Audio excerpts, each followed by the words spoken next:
So we've got a situation now where there's a lot of researchers at unis and other institutions who are campaigning to end what they describe as the draconian lockdown. And the other thing that's happened in Victoria, remember that there's a massive mental health issue here. Massive. Because you've got 330,000 people in Melbourne who are going to be out of work, which is just for one state. Unbelievable. Now, there's a think tank, there are many of those, but this one is the Institute of Public Affairs. And they are making the point that the powers of the state that are enabled during this lockdown are extraordinary, absolutely extraordinary. To explain how so, Director of Policy at the Institute of Public Affairs, Gideon Rozner. Gideon, give us an idea of how, under normal circumstances, most of what the police and others, and even Army, are allowed to do would need, you'd need a magistrate or judge's warrant to be able to do most of this. Well, that's right, Leon, and thank you so much for having me on.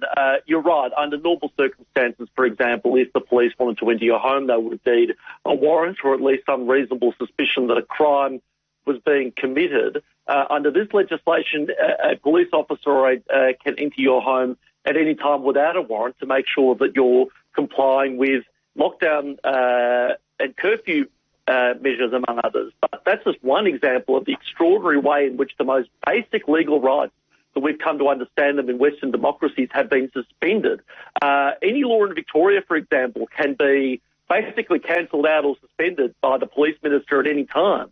They can direct any government agency to do whatever the police minister tells them to do. They can seize private property for any reason. And worst of all, one of the most basic rights, which is the freedom of movement, the freedom to leave our own homes, after 8 p.m. has been suspended here in Victoria. 5 million people are under a curfew. I never thought I would see anything like this on Australian soil, and that's the way a lot of other Victorians are feeling. Now, you and many others from various, not only think tanks, but unis and other institutions and businesses, what are you calling on the government to do?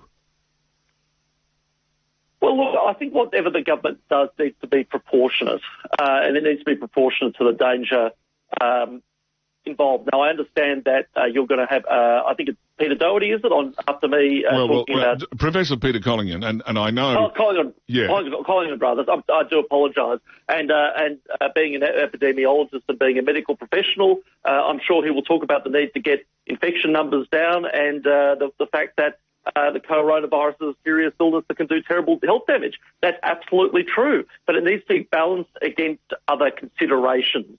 Health and keeping coronavirus numbers down is a legitimate objective of the government, but I don't think that should come at the cost of fundamental legal rights. And this isn't just abstract arguments either, Leon.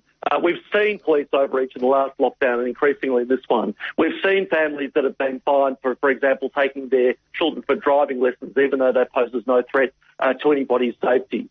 We've seen residents of housing towers locked up and not being able to be permitted to leave their own building, subsisting on army rations. And worst of all, we've seen thousands of people, 300,000 people whose livelihoods will be snuffed out. 300,000 people who might have trouble paying the mortgage, paying the rent, feeding their family, and will lose potentially a business or a job that they have spent years creating. I think we need to have we don't elect politicians to just take point-blank advice from any government official or any expert. We elect politicians to weigh up a range of considerations and do what is the best for everyone. And right now, I don't think the Andrews government has the balance right.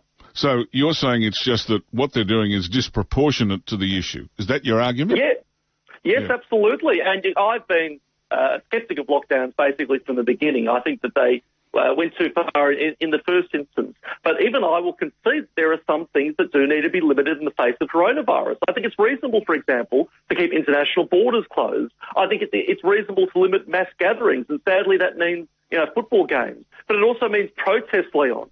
We had a Black Lives Matter protest go ahead in the centre of Melbourne with 10,000 people. So not only are we seeing the government give itself extraordinary powers, but we are seeing that these powers are being applied extremely selectively. A protest was organised for, anti-lockdown people. Some of their ideas were a bit strange, admittedly, but there was a so-called Freedom March that was slated to go ahead in Melbourne last weekend. And the police descended on Melbourne to arrest absolutely anybody that seemed to have anything to do with it, as opposed to the Black Lives Matter protest, which, is thought to have contributed in some ways to the recent outbreaks we're seeing. So not only are we seeing extremely heavy-handed, undemocratic laws, which have been passed with no democratic mandate, by the way. Parliament isn't even sitting. And not only are we seeing these laws, but we are seeing the police and the government effectively adjudicating which protests and which form of political speech can go ahead and which cannot. This has no place in a liberal democracy like Australia.